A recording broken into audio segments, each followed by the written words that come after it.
What's up my loves, my name is Paige, this is Paige with the Page, and today we're going to be doing my February wrap up.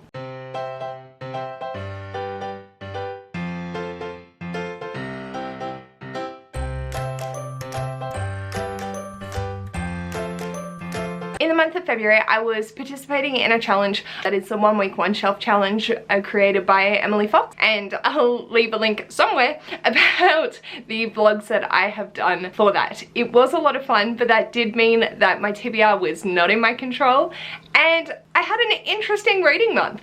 So with that, I want to talk about the stats and then we'll dive into the books themselves. So in February, I read 9 books, which for me felt like nothing. And I read 2,794 pages, which is half the amount of pages I read last February. It wasn't a bad month. I did have a little bit of mental health issues in the middle of the month, but it was more just the fact that we were busy and had a lot going on. So I don't mind, it's just interesting to reflect on and see the difference between the 2 months. So my average pages per day was 99.79. I didn't even crack 100.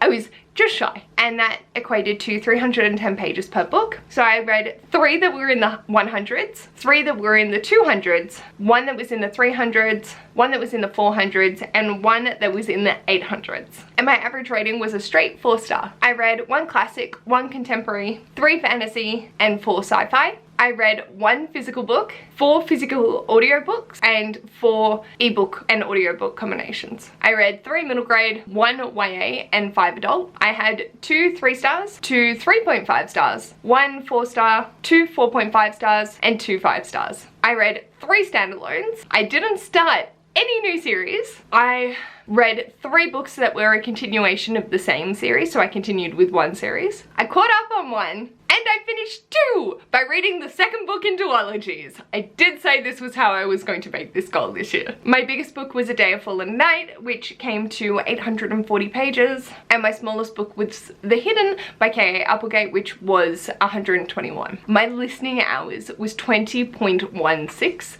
and this was because I was driving for nearly 2 hours every day, and I can't listen to an audiobook while I drive yet. I'm still too new to the whole driving thing, so I just didn't feel comfortable. So I lost all of that time that I would have normally been reading. And that's fine. In terms of publication year, I had 1 that was published in 1959, 4 that were published between 1995 and 2000, 1 published between 2016 and 2020, 1 published in 2021, 1 published in 2022, and 1 published in 2023. So that's all my statistics, and I found it so interesting looking back on this time last year and where I was at. I had read like 25 Animorphs in January of last year, so it's funny seeing how my statistics are keeping it solely to being 3 Animorphs books a month. The 3 middle grade were the Animorphs, 3 out of the 4 sci-fi, so it's still playing a factor into my statistics, and it's just interesting to look at. But let's dive into the books. So the first book that I read was Uncommon Type by Tom Hanks,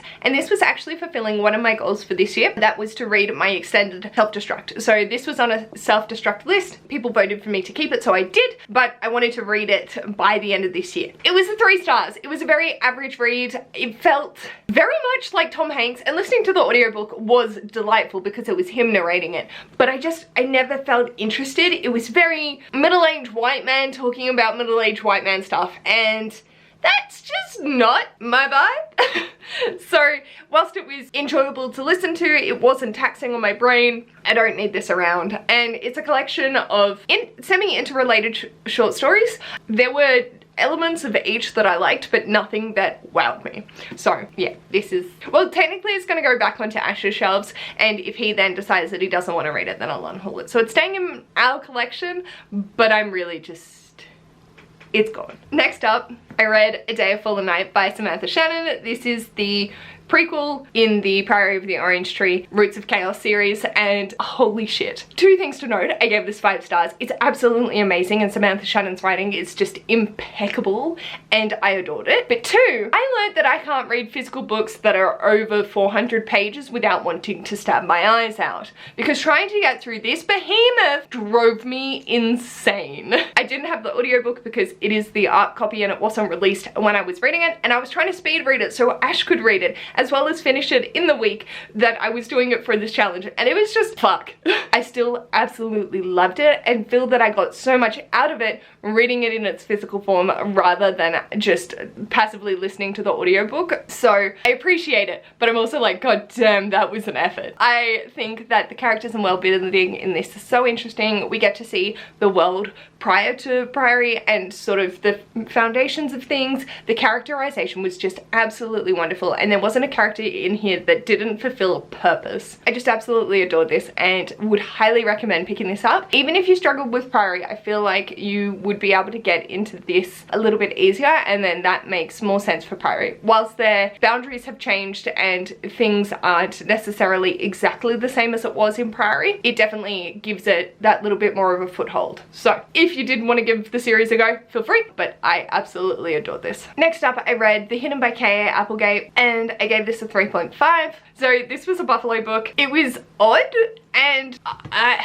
sort of went back on its own lore, but still easy and enjoyable, so I could keep going, and they didn't do anything that was like outlandishly horrific. I had a good time reading it, and there were scenes in it that were really disturbing, and I appreciated it going that little bit further with those descriptions and not shying away from like how traumatic it would be to see like a combination of yourself with an animal, even if they didn't actually approach it in a way that fit with the story. But that's fine.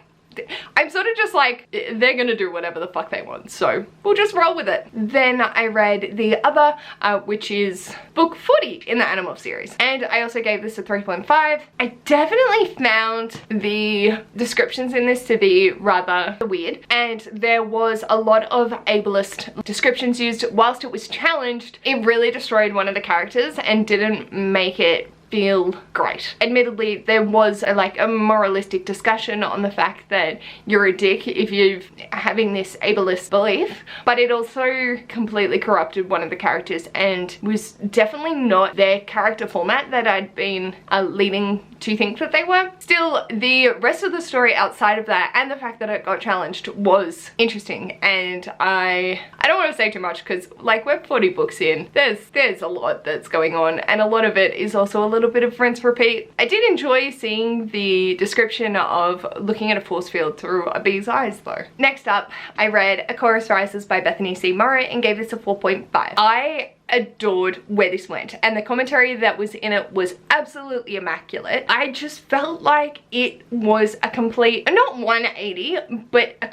a really different direction than Song Below, and so it didn't really flow as well as I would have liked, but everything about this is so crucial and so important, talking about the influences and the way that people's perceptions will change based on the media that they're given and people's beliefs, and also toxic communities in thinking that they're doing the right thing but it's actually really pervasive. And so that was so fascinating to read, and I had a wonderful time sort of getting to see these characters in a new light and seeing a lot more depth to this character than previous in A Song Below. Like, we always knew that more than what meets the eye with this character in Song Below, but just having their voice become front and center and actually talk about their magic was excellent. Then I read The Familiar, which is book 41 in the Animorphs by K.A. Applegate. I gave this 3 stars.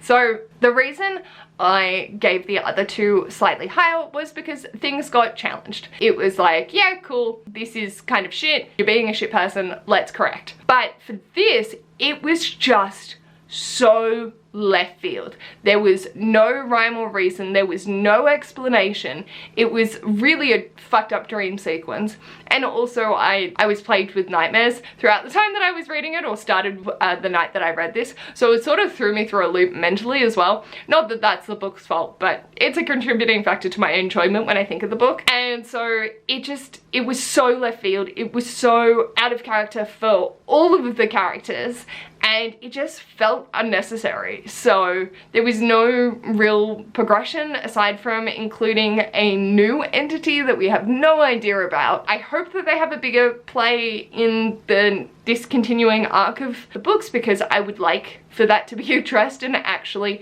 make sense, but currently it does not. Then I read Flowers for Algonon by Daniel Keyes, and this was the book that won my book haul revisited, so I bought this back in February of 2020 and you all voted for me to read it, and I'm so glad that you did because it was a 4.5 stars. This was so left field for me. I didn't think I was going to enjoy it. I knew that it's a masterclass sci-fi, and classic sci-fi and I don't always see eye to eye because I'm not the smartest tool in the shed when it comes to that sort of stuff, and a lot of the language and science that they use behind it really fucks me up. This didn't try to explain science, which is great. It also is looking at fundamentally what makes us human and what is acceptable and what's not in the science community and in the psychology, like academic sphere, of what is it okay to do to people and animals also. And it was just so fascinating. I could not put it down. The thing that probably dragged it down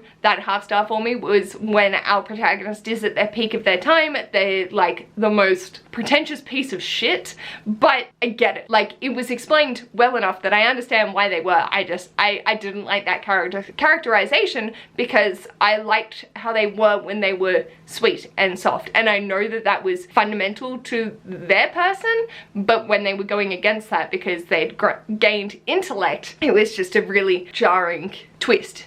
And this whole premise is that a person with a low IQ and intellectual disability receives a brain surgery of some description that enables them to learn, and they become super smart, like super geniuses. And the exploration of what it is to go from having a low IQ to seeing all the trauma that you face throughout your life but couldn't understand because you had a low IQ, to being able to relate to people on different levels. It was just jam-packed, and this is not a big book, and I just think it was brilliantly done. It broke me at the end. It just, don't read the synopsis. Don't read the synopsis because I did that. It's a story about someone's IQ and them getting a surgery to become super smart. Like, that's all you need to know. And they race against a mouse in a maze, like, and that's fun. Take it for that, run with it. And if you've been thinking about picking it up, I'd be curious to hear your thoughts if and when you do. Then the next book that I read was Parable of the Talents by Octavia E. Butler, and I gave this 5 stars. I had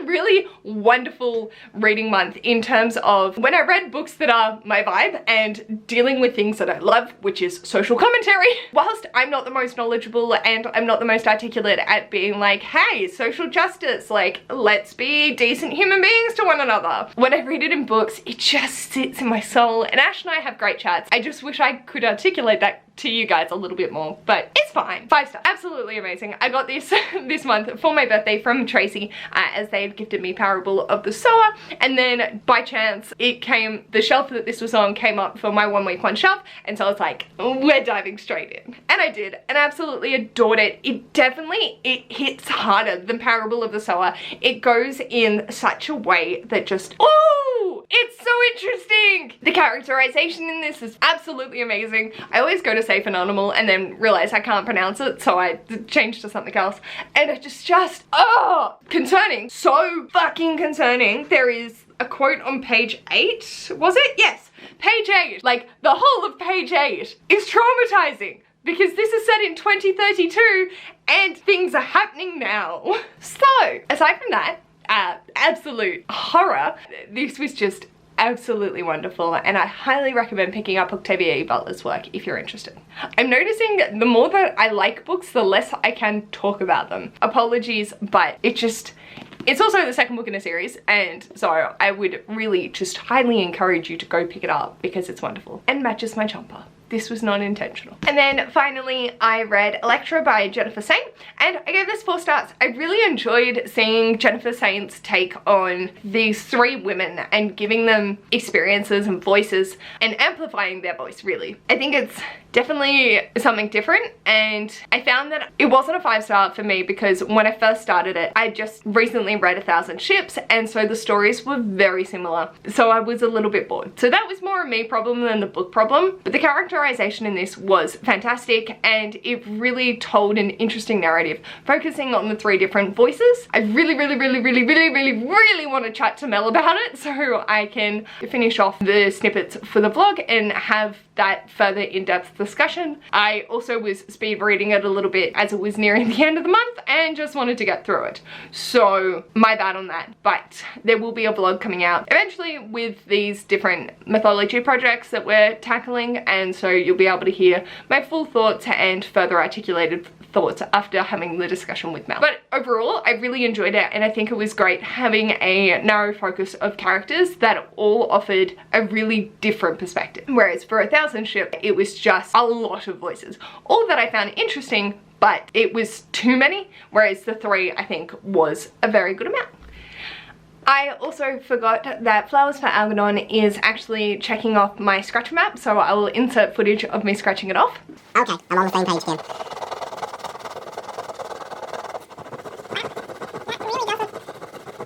$1 isn't the easiest thing to scratch with. The edges are too rounded. Perfect! Another one bites dust. Ting, ting, ting. Another one bites dust. I suppose I can scratch the secret history now and just do it as a separate video. Where are we? And I forgot to do this last month, but my Bookish Peeps Control My Life challenge, I need to fill out a couple of things. So I'm going to be using this washi from Fox and Cactus because I feel like each one I check off is a celebration. So I've done 3 of the things. So the first was from January, and that is a continuation to a series under 300 pages because I read The Slow Regard to Silent Things by Patrick Rothfuss, which was what Ash wanted me to read for this anyway. So we get to put a little doody dood. Woohoo! And then I did the 12-hour live for my birthday, which was the challenge from Cara. So there goes my Gerberathon. On we go. And then I went to an escape room for my birthday trip in February. So that was from Kaz from Cats and Cameras challenge.